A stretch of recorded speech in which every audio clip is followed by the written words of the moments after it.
knew I was in that craft, and it just freaked me out. What did it look like? You went out the door. What did it look like there when you went the door? Well, it was just there was a passageway. It was lit from above. Just the whole upper surface of the passageway was glowing faintly. It was dim. It was dimly lit everywhere. Even in there where the light fixture was over me on the table, it really wasn't all that bright. It was kind of a glow. Yeah, and kind of a non-directional, very soft, low kind of a light. If we were going to try to read by that light, it really, wouldn't be enough light. Okay. So it was dimly lit in there. Speaking of reading, that brings to mind, what about eyes? You hear so much frequently about.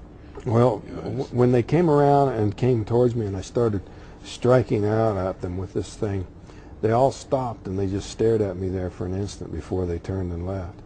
And it was right then, that moment in which they were all three just looking at me in a way that it was actually the focal point of the fears that I had in the whole aftermath of the experience was those eyes looking into me. Was it the stereotypical thing we see on television with the large black almond shape? Or? Well, no, and these eyes blinked. I actually saw them blink. Okay.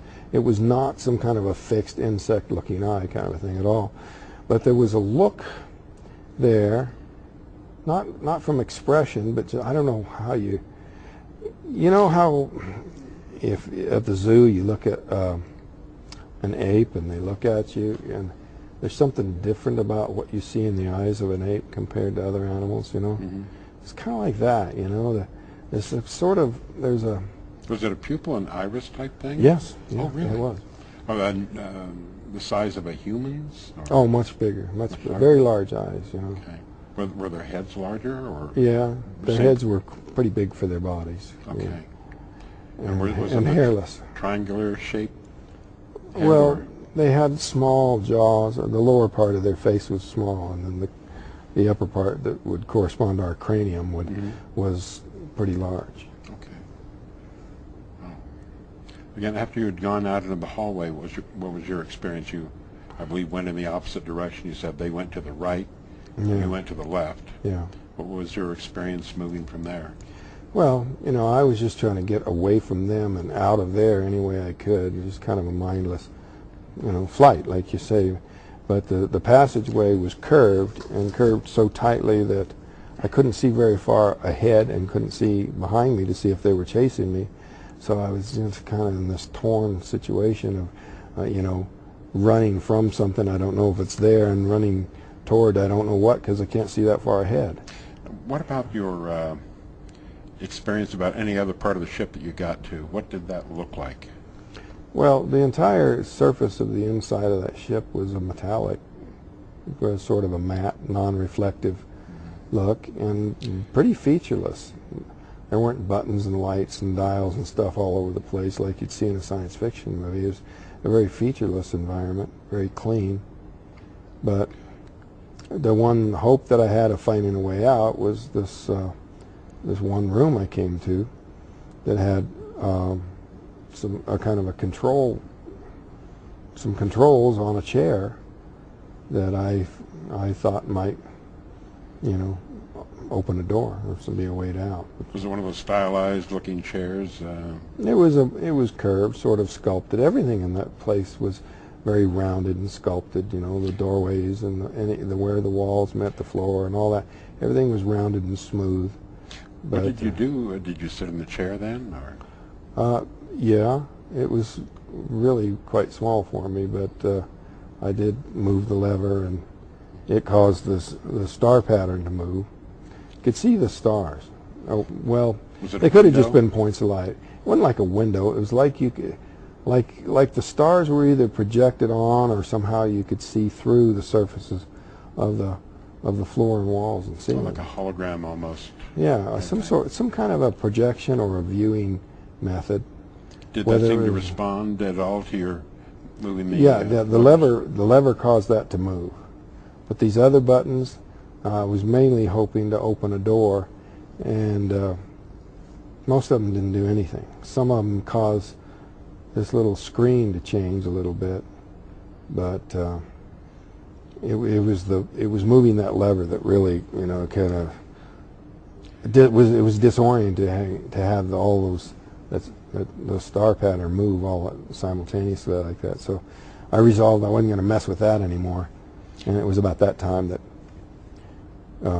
I somehow sensed that there was somebody watching me, and I turned to see there's what I took to be a human being standing in the door there. Looked like a person, human? Yeah, a human, you know, dressed in a blue suit, uniform of some kind. Male, female? It was a man, and he had a helmet on his head. But I assumed that, you know, this was somebody there to take me out of here, rescue me. So I went up to him and started, you know, trying to ask him where I was, and I was telling him, there are these creatures in here, you got to get me out of here. And he just, he didn't answer. He just took me by the arm and led me out of there. And somehow you ended up on a larger area from this craft, is that right? That's right. He took me outside of this craft. Now, I don't know if it was inside of there the whole time, or if it was taken into there during the time I was running around trying to find a way out. Mm-hmm. But I know that when we left the craft, it was at that time parked inside of this large room. I don't know whether that was a part of a larger craft or some building somewhere, but I was taken out of there to another room. A larger facility? Well, it was a smaller room. Out of the big room down a hallway to a smaller room, and he put me in a chair there, and there was some other people in there. He left. They weren't wearing helmets, so I started trying to ask them where I was and what was happening to me. But instead of answering, they just started leading me over to this table and trying to get me to sit on it. We've got a very limited amount of time, unfortunately, but I'd like to touch on a couple of highlights as we wrap up. You found yourself on a night road? Yeah. They put a mask over my face, and I blacked out, and I woke up on the highway outside of the town nearest where this happened. Disoriented? Or? Yeah, I came to pretty quickly, you know, and I saw the craft leave, and once I looked around, I knew where I was. And you know, I had a little pain left, but I was still pretty lucid, and saw where I was and ran down into the town. What was the time frame from the time you were taken to the time you returned? Well, this was 5 days later, but at the time I thought it was the same night. You know, I'd been unconscious, and I had no memory of anything but this brief period of conscious time, so I thought it was the same night. It was quite a shock to find out it wasn't. What a bizarre experience. You've written a book. What is the name of that? Fire in the Sky, the Walton Experience. And the movie is Fire in the Sky. Yes. A tremendous movie, by the way. And you have a new book you're writing, is that right? Yeah, it's basically just an updated, a new edition of Fire in the Sky, the Walton Experience. And you have a website that you could share? Yeah, it's Walton@cybertrails.com. Great. Sorry to wrap this up so quickly, but we just had a brief moment, and hopefully this will be an introduction to some people so they can take a look at your website, hopefully get your new book, and certainly relook at the movie if they haven't seen it so far. But one of the most fascinating UFO contact experiences ever documented, and enough sufficient information with a skeptical police department and townspeople that with the evidence there was no question an event took place. And good luck to you as you work beyond these things. Thank you very much. Thank you, Travis.